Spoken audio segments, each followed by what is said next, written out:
families, and so hopefully everyone had a wonderful time, and we were happy to host all of you and your families. All right, don't be fighting over the candy now. It's enough for everybody. Happy Halloween and good afternoon. So today, as you all see, we'll see momentarily, the president has big news for hardworking Americans in his continued crackdown on junk fees, building on actions he's taken to date that have saved Americans billions of dollars. Today, the president is cracking down on junk fees in retirement, investment, and advice. Too often, financial advisors steer clients towards certain investments, not because it's in their client's best interests, but because it means the best payout for the advisor. These costs add up. One of the investment products we looked at cost Americans as much as $5 billion per year in junk fees. Over a lifetime, these conflicts of interest can cost up to 20% of retirement savings, tens of thousands of dollars for a middle-class saver. Are you okay? Okay. All right. I'm sure your favorite is in there.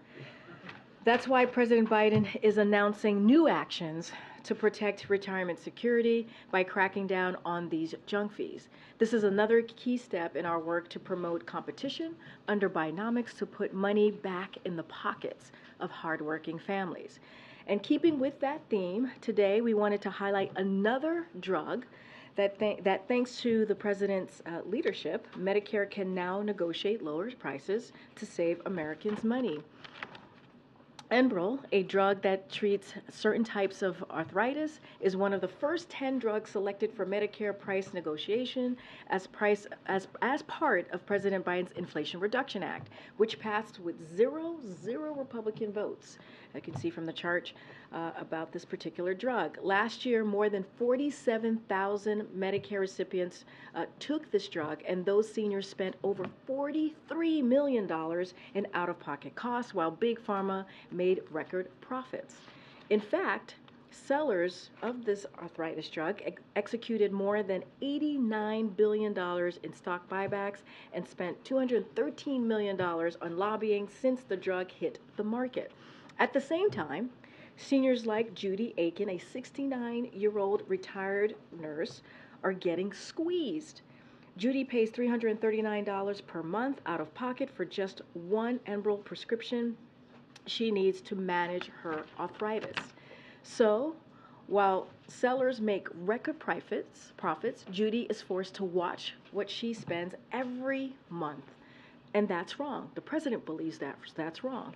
And that's why he and congressional Republicans finally took on Big Pharma and won the ability to start negotiating these prices so seniors don't have to choose between health care and other basic needs. And thanks to the Inflation Reduction Act, millions of Americans will see lower prescription drug costs. Now, this morning, as you all know, President Biden held a meeting with a bipartisan group of senators to discuss efforts to ensure trust, safety, and accountability in AI development. Senate Majority Leader Chuck Schumer was here. Senator Mike Rounds, Martin Henrich, and Todd Young participated in the meeting, and the president thanked them for their leadership on this incredibly important topic. The executive order President Biden signed yesterday is the most significant action any government in the world has taken on AI, and we're talking about safety, security, and trust, and it will ensure America leads the way in a responsible way as we move forward with AI innovation. As Congress works to determine its exact approach, the president is urging members to move forward on legislation swiftly in a bipartisan manner. With that, Admiral John Kirby from the National Security Council is here today to give an update on Israel and take any other foreign policy questions you may have for him. And Admiral? Okay. Good afternoon. So today I'm pleased to say that another 66 trucks got into Gaza over the last 24 hours with life-saving humanitarian assistance, including food, water, and medicine. It's the highest single-day delivery so far, but again, it's a trickle compared to what needs to get in, and we're going to keep working that very, very hard. Dozens of more trucks are expected to clear today. I want to caveat it with that. We're obviously watching this as closely as we can. We hope that they all get in. but still, again, it's just a fraction of the need. We're also continuing to press for the resumption of essential services, including water and the delivery of fuel. Fuel is going to be critical here, certainly in coming hours and days, as the existing stocks are running low to near empty. And of course, we're supporting efforts for safe passage for civilians in Gaza and those wishing to depart, while making it clear that we will not support any forced relocation of Palestinians outside of Gaza. Now, to that end, and to all of those ends, President Biden will speak with His Majesty King Abdullah II of Jordan this afternoon to discuss further cooperation with Arab partners to address this worsening humanitarian situation, and certainly we'll have a readout for you when that call concludes. Now, on the topic of humanitarian aid, again, we've said this many, many times, but it is absolutely critical. And we know that there's bipartisan support for that. There continues to be strong bipartisan support for supporting Ukraine as it continues to defend itself. This is international interest, and these two issues, Ukraine and Israel, are intertwined. Putin and Hamas may be different threats, but as the president said in his primetime address a week or so ago, they both want to annihilate a neighboring democracy. History's taught us that when terrorists don't pay a price, when dictators don't pay a price, they only cause more chaos, death, and destruction. They just keep going. And the cost and the threats to the United States and to the world keep rising. To paraphrase Winston Churchill with a little bit of my Florida upbringing, it's like feeding the alligator, hoping that he's going to eat you last. Secretary Austin and Secretary Blinken testified this morning before the Senate about how critical it is to advance the national security supplemental request that the president has put forward. And quite frankly, as Karine noted in her statement last night, demanding offsets for core national security needs like supporting Israel and defending Ukraine is a break with the normal bipartisan process that could have devastating implications for our safety and for our national security interest overseas. There shouldn't be any political games played here with our national security or trying to turn support for Israel's self-defense into some sort of political football. So, with that. Thank you. Admiral Kirby, would President Biden veto any funding bill that provides assistance to Israel but not to Ukraine? I don't have a specific reaction to speak to today. I think we've been very clear. You saw it in Karine's statement last night, how deeply concerning this House Republican bill is, and how it doesn't meet our national security needs. And as Commander-in-Chief, the President's never going to do anything that doesn't meet our key national security needs. Would the President support a bill that provides funding for Israel but also cuts more from the IRS? The President believes that the supplemental request we submitted, in every aspect, in every bucket of funding that we're asking for, is critical for our national security needs. And I would remind that these are urgent requests. That's what the supplemental is all about. These are key, urgent national security needs. And there was a time when, that the key foreign policy objectives of the United States and our national security was apolitical, and it needs to be in this case too. To lawmakers who say, I want to support to fund Israel, I don't want to support funding for Ukraine, you say what? We say, take a look at everything we've asked for in the supplemental request, look at what the President said in the Oval Office address, and see, even as Senator McConnell said himself just today, I think, that Ukraine and Israel are intertwined and both are serious. And that was from the Senate Minority Leader himself. We say, first of all, we know that there's bipartisan support, even in the leadership, that those who are against trying to fund Ukraine or trying to siphon off humanitarian assistance out of the Israel funding, they don't represent the majority of their caucus. And again, take a look at the whole request and see how important it is for all our national security needs.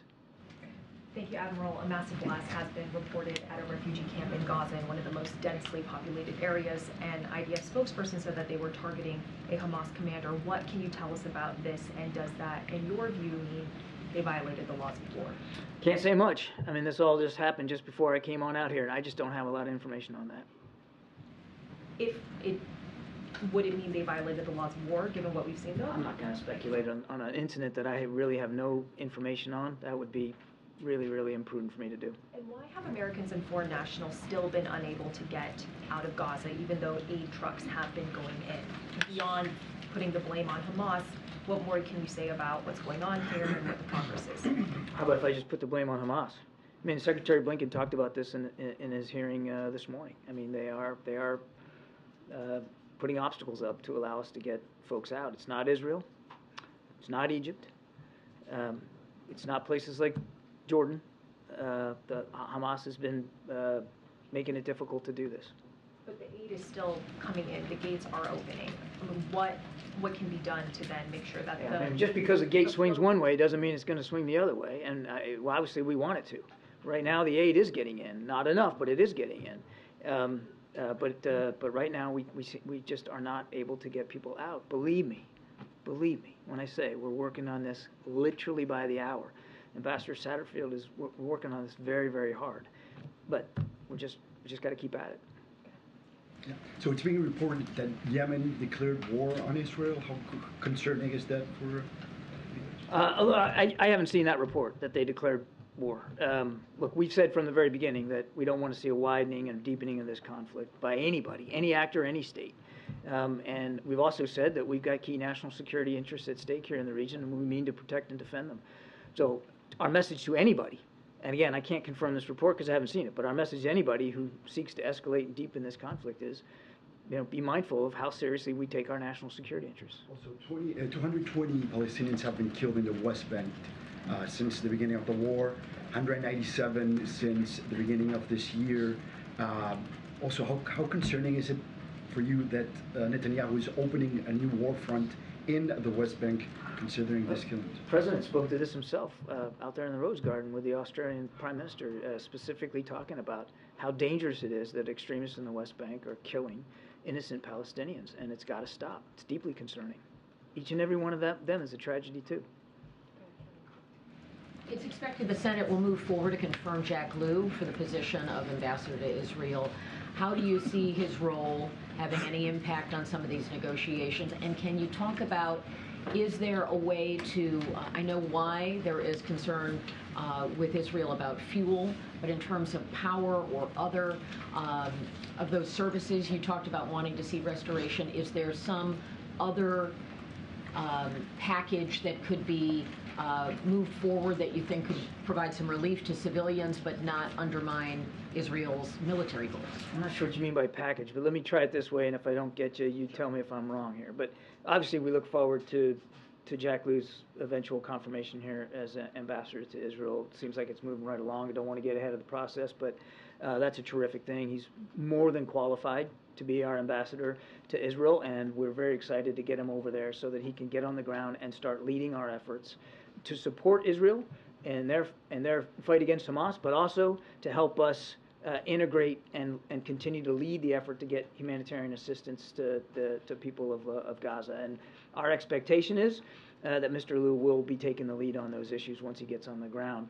On your question about a package. Power or fuel, when I said package, I meant is there some complement of those different types of utilities or resources that would be beneficial but are not undermining the Israeli military capability? Is there some way to try to have less of what you're asking for that could be a benefit? We would argue and have argued that all of those essential services, as I mentioned in my opening statement, are critical. They're all important, and they're all urgent right now, particularly fuel. And fuel's related to the water problem because they use it for the pumps at the desalination plants. So we would argue they're all critical, and we are literally working this in real time. Now, some food got in on these trucks today, bottled water, and I said water. Some water got in on the trucks today, sorry. No fuel has gotten in. And the existing stocks are dang near down to zero, and that's perilous here for the hospitals, for the water pumps, and so we're working hard with Israel to make sure we can find some accommodations to get fuel in. I've heard this argument, and it's particularly by some of the Republicans in the House that or even in the Senate, by putting fuel in there, we're helping Hamas. I want to be very clear on this. We have seen no indication, none, that Hamas has gotten their hands on any of the humanitarian assistance that has gone in. None of it. It goes from these UN trucks to humanitarian organizations and the UN for delivery to the people of Gaza. That's what we've seen with every single one of them. And with the fuel that was existing in tanks that they could tap simply went to existing legitimate humanitarian needs. And we will, and we have, tried to make assurances to the Israelis that we will continue to monitor fuel should it go in with the same diligence that we have and our UN partners have been monitoring the food and the water and the medicine. Way in the back, go ahead. Thank you. Netanyahu has said that the fuel is being withheld by Hamas. Have you had any kind of confirmation from him or pushback from him on trying to get fuel into the Gaza Strip? The Israelis have expressed concerns about fuel getting into Gaza, and we understand where the concerns are coming from, because Hamas wants this fuel as well, to keep their tunnels lit and to support their own needs, for their own vehicle and power needs. I mean, it's a legitimate concern, no question about that.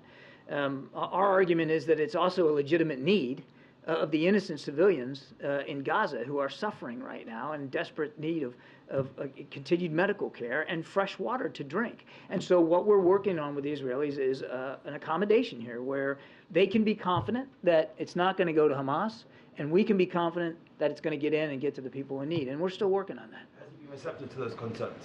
I won't talk about our diplomatic conversations in any great detail. I'll just tell you that we understand their concerns. They're not illegitimate, and we are working very hard to address those. Go ahead, SV, in the back.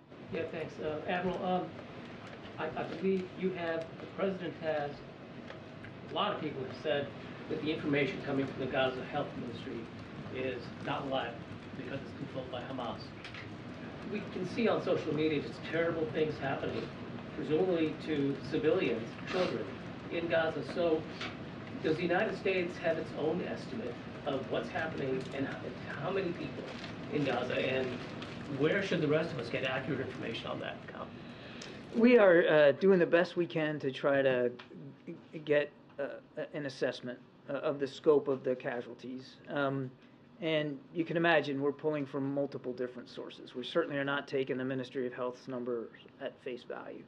We're talking to partners on the ground now that we have a direct linkage with aid organizations on the ground. As these trucks are getting in, we are getting a little bit more fidelity on the situation. So we are pulling from multiple sources.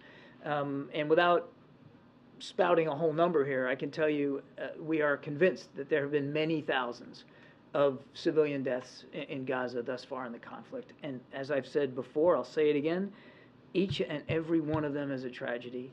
Each and every one of them we should work to prevent. We know that each and every one of them means that there's some grieving family somewhere out there that's going to need support and going to need help. We know that. And so we're continuing to monitor as best we can, and we are continuing to stay in touch with our Israeli counterparts about the need to reduce and minimize civilian casualties as much as possible. Back to this blast in northern Gaza. What is clear is that there are and will be many, many casualties as a result. The president and everyone on down have made very clear that they are urging Israelis to minimize civilian casualties as much as possible. Is it clear at this point that that is not happening, that civilian casualties are not being minimized? If you're asking about that specific explosion, I don't know. I don't have any context. General, but also with that. As I've said repeatedly, MJ, I mean, we're not going to react to every event in real time, but we've certainly recognized that civilians have been hurt, civilians have been killed to the tune of many thousands, that infrastructure has been damaged by these airstrikes. We recognize that. We observe that, and we're not accepting of any single civilian death in Gaza. They're all tragedies, and we continue to work and will continue to work with the Israelis about the need to respect human life and to try to limit civilian casualties. What I said yesterday, though, needs to be repeated, that unlike Russia and Ukraine, and unlike what Hamas did on the 7th of October, the killing of civilians is not a war aim of Israel. I'm not denying that it's happening. Now, of course it is, and it's tragic. But it's not the goal of Israeli forces to go out and deliberately take innocent civilian life. And they have tried to make efforts to minimize that. But would you go as far as to say that Israel is not successfully minimizing civilian casualties in Gaza? I would say is what I said to you before. It's obvious to us that that they are trying to minimize. Secretary Blinken said today that U.S. officials are in close communication with Americans who are stuck in Gaza, wanting to leave, phone calls, emails via WhatsApp. What exactly is being communicated to those Americans in those messages?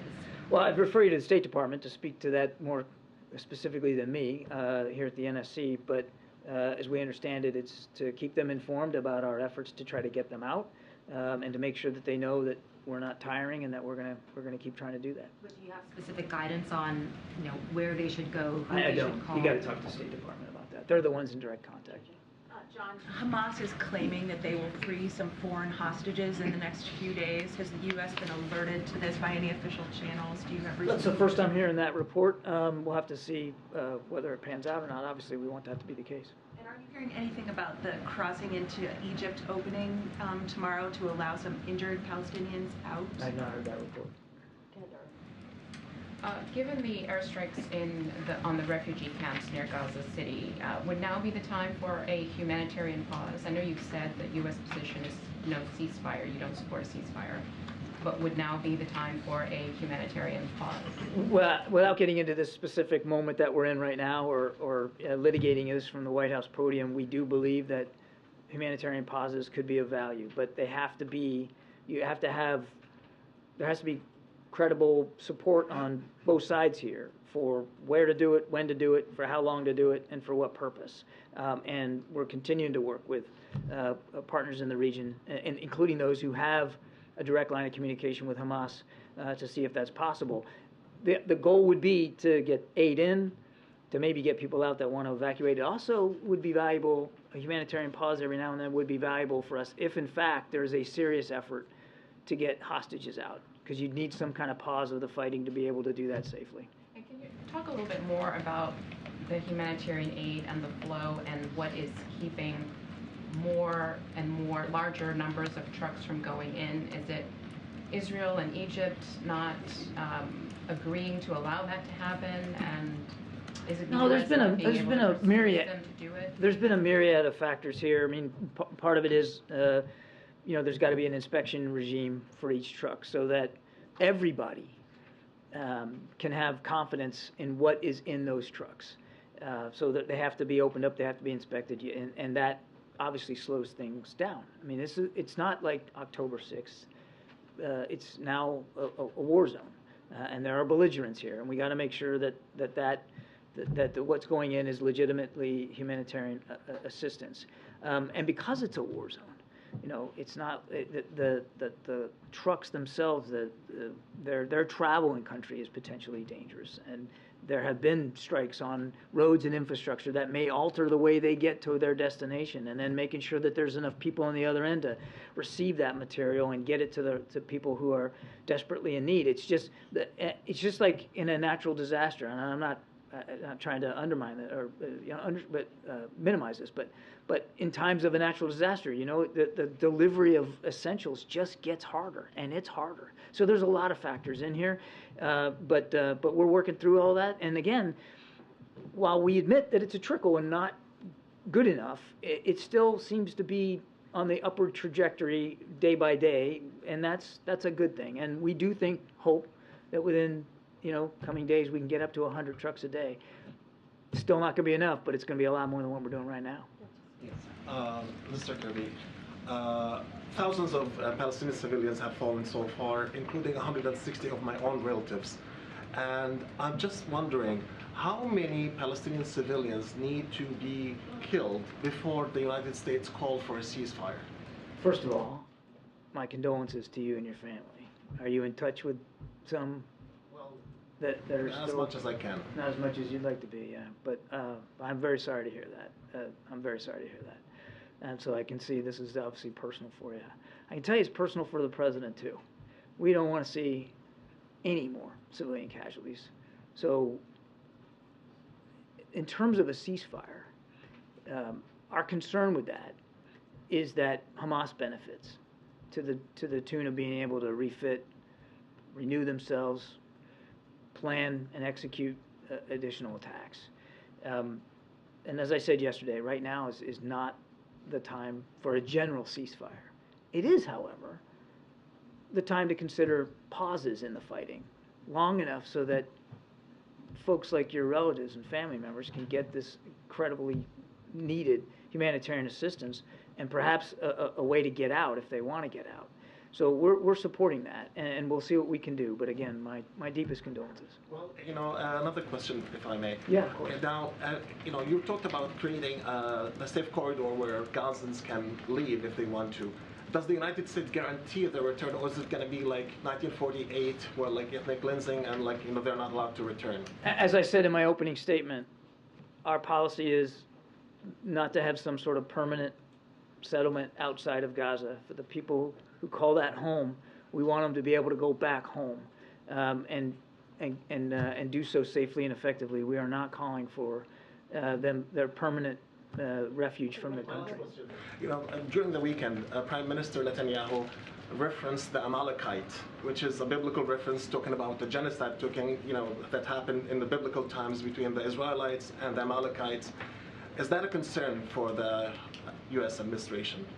I'm afraid I'm not qualified to speak much on biblical history here, but obviously I think we've been crystal clear, not only there but around the world, on our concerns about genocidal behavior by any leader. And that is not what we're seeing Israel desire to do. That they are going after Hamas terrorists, going after leadership that attacked their country on October 7th in a gross and barbaric fashion. They are not interested in genocidal activity to the people of Gaza. Now, again, we recognize there have been many thousands of casualties. Way too many. Should be zero. We understand that. But their war aim, as I said earlier, is not to target the innocent civilians of Gaza. Their war aim is to go after Hamas. Thank you. John, the people in this country making violent anti-Semitic threats, are they domestic terrorists? I don't know that we're classifying people as domestic terrorists for that. I mean, that's really a question better left to law enforcement. I'm not aware that there's been such a characterization of that. Okay. The FBI director said today, the ongoing war in the Middle East has raised the threat of an attack against Americans in the United States to a whole nother level. Has the White House considered the possibility that a terrorist could be in the country right now after crossing the southern border? Peter, we are always concerned about the potential presence on U.S. soil of terrorists coming from overseas. That's something we're always worried about. But there was this bulletin last week. The CBP in San Diego said militants associated with the Israel-Hamas war may be potentially encountered at the southwest You're talking border. about the San Diego. Yeah. Yeah. Is there any heartburn around here? 600,000 known gotaways just in the last fiscal year. Yeah. Is there any heartburn about leaving the border in such a condition that one of those 600,000 could be a terrorist? So let me just break this down for you just a little bit here. First of all, I can't speak to this intelligence report that was leaked to the media. I wouldn't do that. I can tell you that we are constantly monitoring as best we can all ports of entry to the country for the potential arrival of anybody who might wish us harm. And one of the things that the president asked for in this supplemental was additional funding for border security, for like 1,500 more Border Patrol agents and better technology at the border. I mean, so again, we would urge Congress to take a look at that supplemental request and pass it. But if the general gist of your question is, are we taking the potential threat seriously? Of course we are. The general gist was, is it possible that somebody who wants to commit a terrorist attack during a time of elevated threat crossed the southern border into the United States already?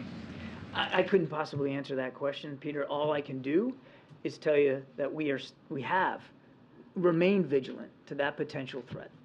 Good, John. Thank you. John, can you give us an update on how talks with the Qataris are going in terms of helping hostages get out? I really am not at liberty to get into too much detail, Jeff. What I can assure you is that we are still having discussions with our partners in the region, and the Qataris have been useful in that regard.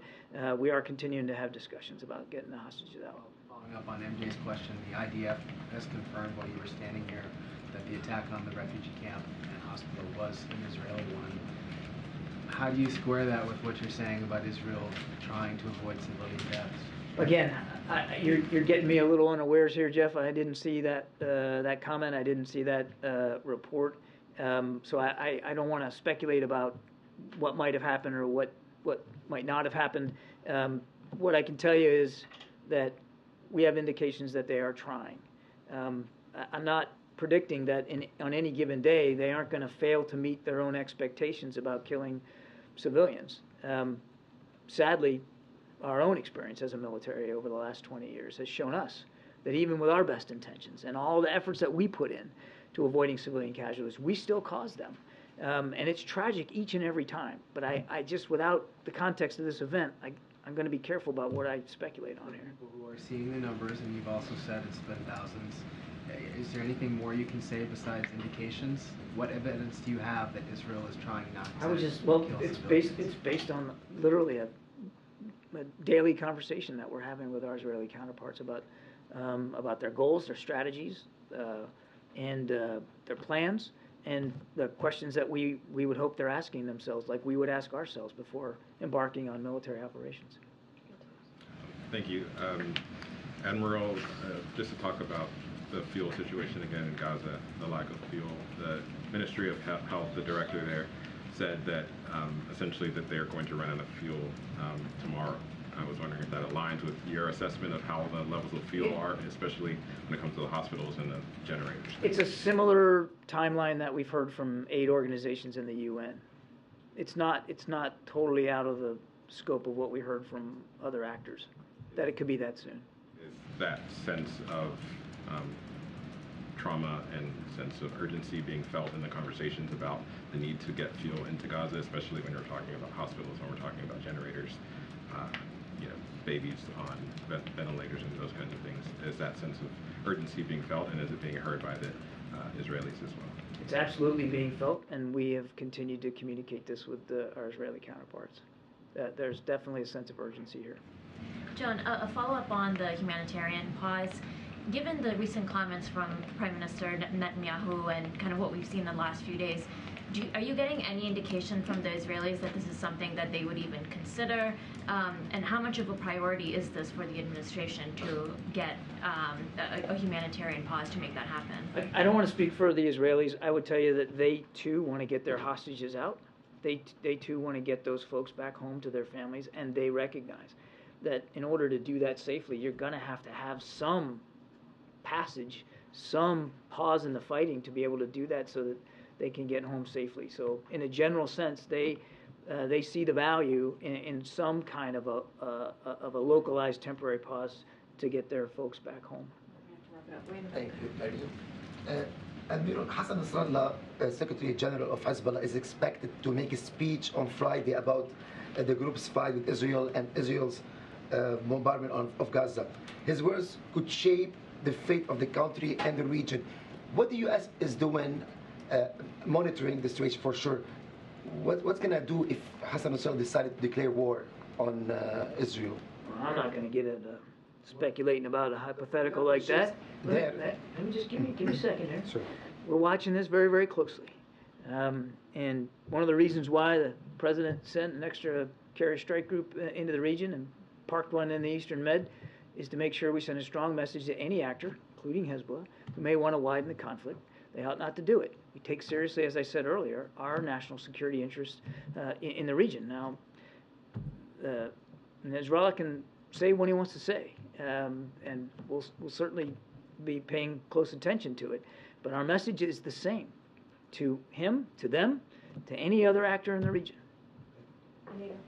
Thank you so much. On the domestic front, we're hearing from Muslim Americans and some Democratic Party activists that they're going to mobilize millions of Muslim voters to withhold votes and funding from President Biden's campaign until he works on a ceasefire for Gaza. Is the White House concerned about that? And then going to your weird crocodile metaphor about... It was an alligator. And I didn't think it...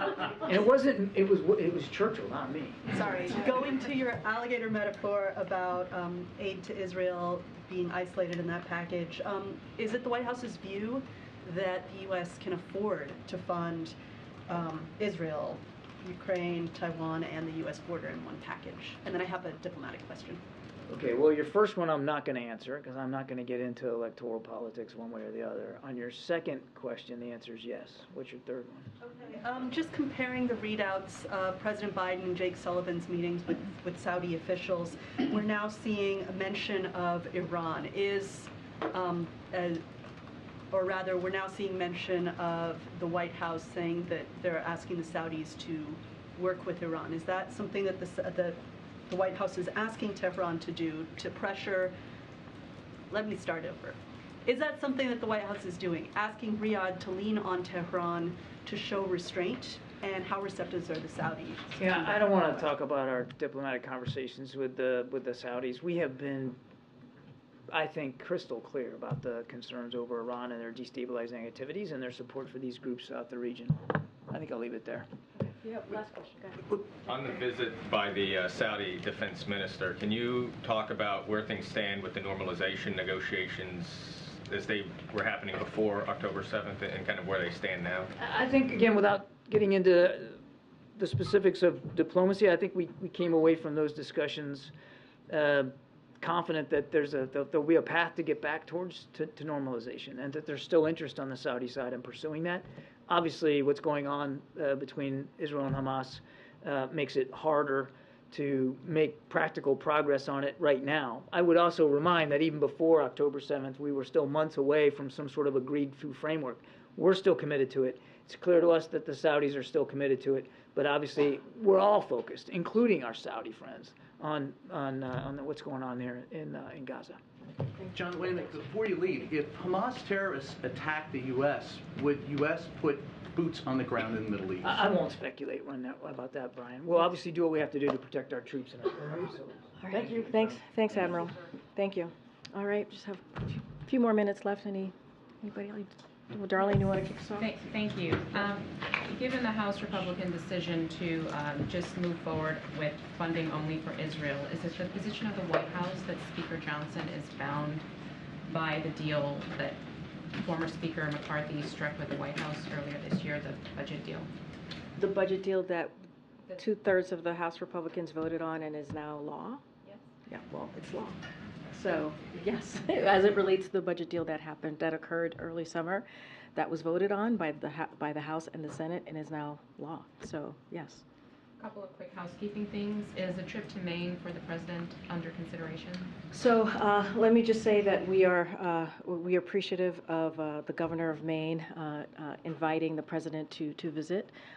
As you know, when the president visits any state anywhere, there's a lot of logistics that has to come into play. Don't have anything to share on a potential date, but certainly we are appreciative. And as you know, the deputy director of the Gun Prevention Office, Greg Jackson, as I mentioned, I believe yesterday, is on the ground providing support to the community, much needed support to the community, and folks who certainly were deeply affected by and victims by the shooting last week. And the summit on Friday, the president is having with Western Hemisphere leaders, economic summit. Are leaders coming to Washington for that? Is this an in-person thing or is it virtual? So NSC, I believe, is going to be holding a backgrounder on this, a briefing on Thursday, so they'll have more information. There will be leaders from countries across the North and Central America will be here, so I don't want to get ahead of who actually will be in person. Sometimes folks participate virtually. I just don't have that list in front of me, but obviously there'll be leaders from North and Central America that will be here, and it's an important meeting. The president is looking forward to having to continue to have those conversations about the strong partnership with these leaders across the region, and so we'll have more to share with you as they do a briefing for all of you on Thursday. Okay. Thanks, Karine. So the White House says that this new proposed rule around retirement advisors could boost retirement savings by as much as 20%. But for Americans who want to retire pretty soon, say in the next 5 years, how would that concretely benefit them in financial terms? So just a couple of things. And you're going to hear from the president very shortly, so don't want to get too much ahead of him. But we believe this is really a real money that's going to go back to hardworking families. You're going to hear again directly from the president. So the new rule, just 3 points that I want to make here: advice to roll over assets from a 401k into individual retirement account (IRA) or annuity must be in the saver's best interest. Retirement advisors must provide advice in client's best interest, as I mentioned at the top, regardless of whether they are recommending a security or an insurance product, which is also very important. Advice to plan sponsors, including small employers, about which investment to put on a 401k lineup must be in the customer's best interest. So we believe this is really real money that's going to come back to hardworking families. We'll have certainly more to share. Again, when it comes to this type of, when we talk about junk fees, when we're talking about rules like this that really bring to bear what it's costing, billions of dollars that it's costing Americans, we've heard from the president. He wants to continue to make sure that we take away that burden that Americans feel and American families feel, and give them a little bit more breathing room, making sure that the economy works for them. And this is something that the president has been steadfast on, and so he's going to continue to. He's very proud to announce this new rule, to really obviously this is about retirement, and we're going to continue to do that. But in plain terms, how is that enforced? How do you guarantee that a retirement advisor has the client's best interest in mind, is adhering to high standards? So look, we believe that the Department of Labor has this authority, right? So there is going to be enforcement that's going to be done via the Department of Labor. That is an authority that they have. We're very comfortable in that. And again, don't want to get too much ahead of the president. I laid out some 3 important factors in what he's going to announce as it relates to the junk fees and retirement. So I'm going to let him speak to this in more details. And if you have any additional question, I'm sure the team here would be happy to answer that. But don't want to get ahead of the president. Go ahead. There are many states in the country with large rural areas. Why Minnesota? Why Minnesota? I wonder what you're getting at in this question. If you want to jump ahead, you can. So look, Minnesota is an important state that the president wanted to go and visit. Obviously, going to rural America. The president is a president for everyone, right? Not just urban America or rural America, red states, blue states, middle of America, over along the coast, the states that he's visited. So this is an important look. This is going to be incredibly important. The president's going to hear directly from the American people, talk about what he's been doing, investing in America, talking about the historic pieces of legislation that he's been able to do that's going to create good union-paying jobs. It's actually going to make a difference in this community that he's visiting. I'm not going to get ahead. He'll lay out why he's there and why it's important for him to be in that particular community tomorrow. But look, the president loves Minnesota. Does this have anything to do with the announced primary challenge of Congressman Dean Phillips of the great state of Minnesota? So I'm going to be very careful with the Hatch Act and not speak to any upcoming election, in this case the presidential election in 2024. I said this last week and I'll say this again. We are very proud of, or very thrilled and thankful to the congressman for voting with the president almost 100% of the time in the last 2 years. And I'll leave it there. Catch up. Karine, I wanted to follow up on Anita's question about support among Arab and Muslim Americans. Polls are showing today that it's dropping significantly for the president. Is that a concern, and how will you address that? So, look, I'm not going to get into every poll, right? So going to be careful. I think in Anita's question, it was related also to kind of the electoral race that's coming up. So. I know.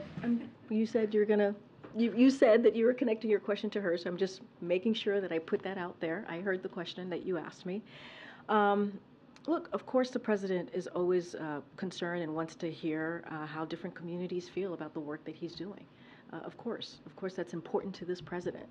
One of the reasons that he's going out there to go into rural America to hear directly from Americans there. One of the reasons that he does these travel, because he wants people to hear directly from him on the work that he's doing on behalf of Americans across the country. And so, always, paying attention, listening to what different communities are concerned about. Obviously, that is important to this president. I'm just not going to go into every poll from here, but I get the question, obviously. I'm going to call people. I'm going to call people that I haven't called on. Go ahead. Thanks, Karine. So President Biden hopes to meet President Xi face-to-face next month. Is the U.S. considering lowering tariffs or easing sanctions or making some gesture to make sure that meeting happens face-to-face? Look, I mean, we've been very clear. Our policy and how we move forward with China hasn't changed. This is intense competition, right? That we have said that we want to move forward with China. We understand that, and intense competition means intense diplomacy. That's what you're going to see. That's what the president is going to be doing, and having a tough conversation, but important conversation. I'm not going to get into any kind of decisions made on this. This is going to be about the diplomatic conversations. We've seen about three secretaries go to China and having these diplomatic conversations. We saw Secretary Blinken. We saw also National Security Advisor Jake Sullivan having important conversations, diplomatic conversations with their counterparts in China. This is important. This is important relationship. Again, this is about competition. That's what we want to see with China, and this is going to be an important diplomatic conversation that they're going to have. Is the Chinese not saying yes at the moment to what? To a face-to-face meeting? We've been talking about. The president said he's looking forward to meeting with President Xi, and so not going to get into details about this meeting that's going to happen tomorrow's November, next month. It's going to be in San Francisco. It's going to be a constructive meeting. The president's looking forward to it, and I think that should answer your question. Yes, the meeting's happening. Yes. Okay. Thank you. We've been clear. We believe we've been clear about that. I'm just not going to get ahead of the process. I'm not going to get ahead of the agenda. Again, this intense competition. It's always important to have this type of diplomatic conversations. That's the best way to manage this type of competition that we see through intense diplomacy, and that's what's going to happen. That's going to be happening with the president. Go ahead. Confirm that the meeting with President Xi is happening? What I'm saying is that we're aiming to have a constructive conversation meeting between the leaders in San Francisco in November. So that's what I'm saying. That's what's going to happen the next month in November. We're having a constructive conversation in San Francisco. Yeah. So I think I just confirmed it. Go ahead, Karen. Okay, I was going to ask that too. But back to Maine, without confirming any trips or talking about that, has the president spoken to the families of the victims of the shooting in Maine? Don't have any conversations or any readout for you at this time. With the families. Obviously, the president's main goal right now has been to make sure that folks on the ground have the resources that they need. We understand. Certainly, our hearts and prayers go out to the families and the victims that lost so much on that awful, horrific day last week. And so that continues. As I mentioned, Greg Jackson, who's the deputy director of the new office, is on the ground providing that support, that much needed support on the ground. We don't have any calls to read out. And knowing what we've seen come out now about the gunman's mental health and some of the warning signs that were there, does the president believe that there was something specific that could have been done to prevent that shooting? So here's what we know. We know that more work needs to be done in Congress. We need to see more legislation to deal with what we're seeing, to deal with this epidemic, gun violence epidemic that we're seeing across the country. We need House Republicans to get on board. And that is one way to save lives. And we're tired of this. I'm tired of it. The president's tired of it. I'm sure all of you are tired about talking about these horrific mass shootings. There's a reason that this happens, these types of mass shootings happen here in this country, right? And so we have to see legislation moving forward to deal with this epidemic. The president has put forward, as you hear us say all the time, more than 24 executive orders to deal with this gun epidemic, more than 24. And he put together an office to deal with this gun violence, a historic office, something that we've never seen before from an administration, because he knows that more needed to be done. And he wanted to make sure that these executive orders that are moving forward, and also this bipartisan law that was passed to deal with gun violence last year, we wanted to see that expedited. And we wanted to see those processes moving a lot faster. And so that's one of the reasons he put forward the office. But look, we know what works. We know there is common sense legislation that could be put forward right now that can get passed, put it on the floor, put it together, right? Get passed so that we can save lives. We should not have gun violence, guns being the #1 killer of our kids. That should not be. And then the question is, to House Republicans, to Republicans in Congress, why is that happening? Why is that happening, these mass shootings happening here in this country? Because they could change that. They can. All right. Go ahead. 5 months. Karine, you talked, actually, I wanted to ask, you've served in this role for quite a while now. I don't know what the average tenure is for a press secretary, but what's your anticipation moving forward? How much longer would you like this job? I'm not going to talk about my bed. We're going to move forward. Go ahead. Today. After today. Go ahead. Back to the Minnesota trip. Rural voters are increasingly voting Republican. To what extent is this trip part of an effort to reach out to conservative communities? Will the president or any of the cabinet secretaries be going to any red districts on this? So, look, the president says this all the time. He's the president for everyone. Again, I just said this at the top earlier when I was answering this question to one of your colleagues. It doesn't matter if it's a red state, blue state. It doesn't matter. He is a president for everyone. So it is important. It's not the first time he's going to a rural area to talk to Americans there. And so he's going to do that tomorrow and talk about what he's done on behalf of this community, but on behalf of Americans across the country. And so this is, the president truly, truly believes that he is a president for everyone.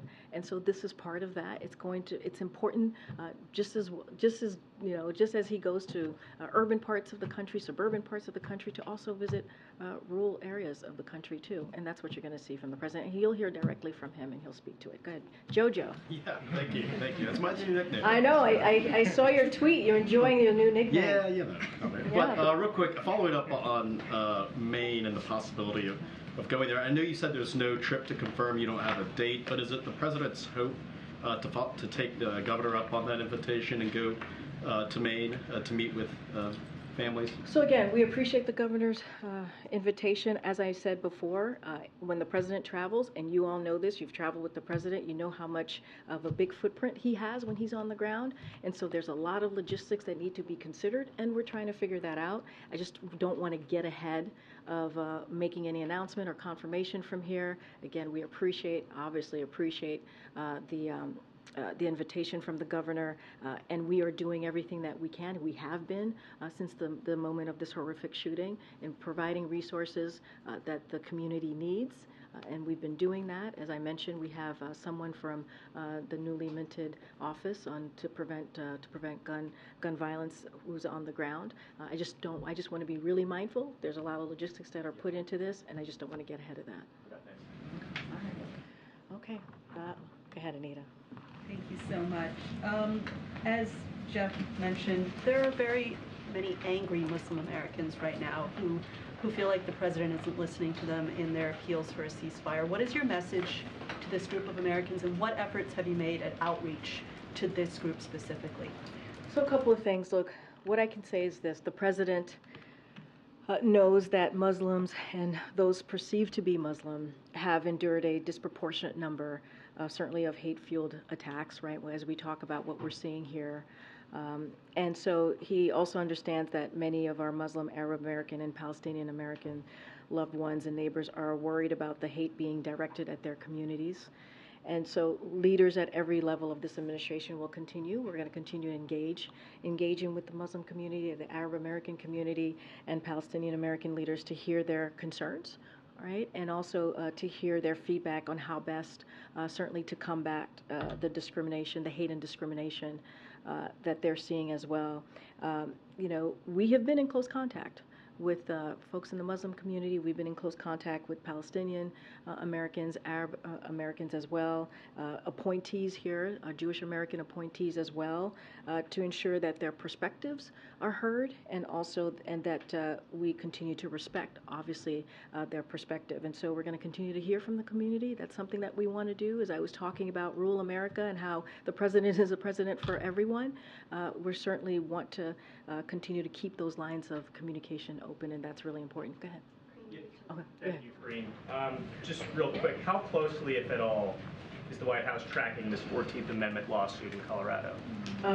I don't have anything to say about that. I'm not tracking that very closely. There's no concern that if former President Trump is taken off the ballot, it might embolden support for him in other states?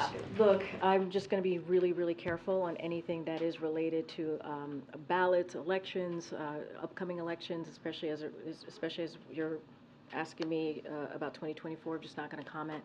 Certainly not going to comment from this podium from here. All right, thanks everybody. It's anti-democratic to refuse questions from one of our country's 4 largest newspapers, Karine.